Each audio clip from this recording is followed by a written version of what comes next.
Hello' নমস্কাৰ বন্ধুসকল, কি খবৰ আপোনালোকৰ? আশা কৰোঁ আপোনালোক সকলো ভালে আছে। বৰ্তমান মই ভালে আছোঁ।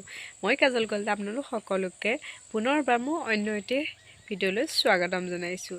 আজি আকৌ আপোনালোকৰ মাজলৈ অন্য দুটি সাঁথৰ লৈ আহিছোঁ। আশা কৰোঁ সাঁথৰ দুটা উত্তৰ কমেণ্ট বক্সত দিব।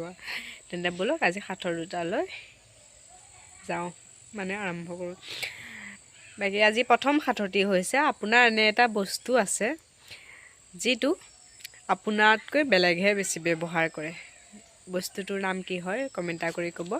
পুনৰবাৰ কৈছোঁ আপোনালোকক, আপোনাৰ এনে এটা বস্তু আছে যিটো বস্তু আপোনাতকৈ বেলেগহে বেছি ব্যৱহাৰ কৰে।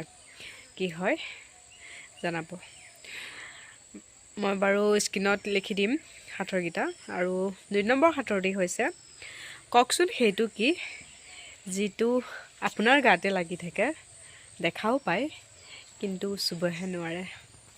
পুনৰবাৰ কৈছোঁ, এনেকুৱা এটা কি বস্তু আছে যি নেকি সেই বস্তুটো আমাৰ গাতে থাকে, আমি দেখাও পাওঁ কিন্তু চুবহে নোৱাৰোঁ। কি হয় কমেণ্ট কৰি জনাব।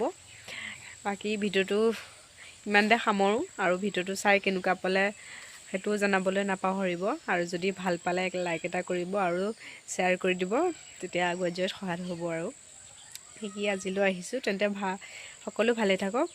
আৰু পুনৰ অন্য দুটি সাঁথৰলৈ আপোনালোকৰ মাজলৈ অতি সোনকালে আহিম। তেন্তে আজিলৈ আহিছোঁ, বাই বাই, টেক কেয়াৰ।